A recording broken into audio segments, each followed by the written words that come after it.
அவனை மாதிரி ஒரு யங்ஸ்டர்ஸ் 6 பேர்கிட்ட நான் பேசும்போது அந்த பையன் ரொம்ப நல்லா பேசிக்கிட்டே இருந்தான்.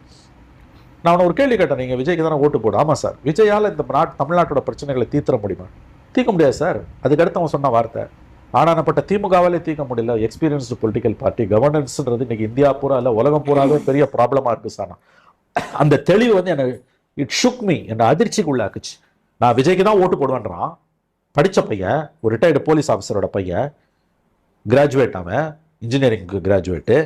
நான் கேட்டேன் அவனை, நீ வந்து அப்போ விஜயால் வந்து விஜய்க்கு ஓட்டு போடுவேன்ற. ஆமாம் சார். விஜயால் வந்து தமிழ்நாட்டோட பிரச்சனை எல்லாம் தீர்த்த முடியுமா? முடியாது சார். அதுக்கடுத்த வார்த்தை, ஒரு எக்ஸ்பீரியன்ஸ்டு பொலிட்டிக்கல் பார்ட்டியான டிஎம்கே வேலையே முடியல, விஜயால் எப்படி சார் முடியும்னா? இன்னைக்கு அடுத்த வார்த்தை, உலகம் பூரா இன்னைக்கு நிர்வாகன்றது கடினமான விஷயமா மாறிட்டு இருக்கு sir. Governance has become increasingly difficult through out the Globe. அதுக்கு அடுத்த வார்த்தை, நான் கேட்டேன் அவனை, இவ்வளவு தெரிஞ்சு ஏன் விஜய்க்கு ஓட்டு போடுன்ற? ஒரு சின்ன ஹோப் இருக்கு இல்லையா?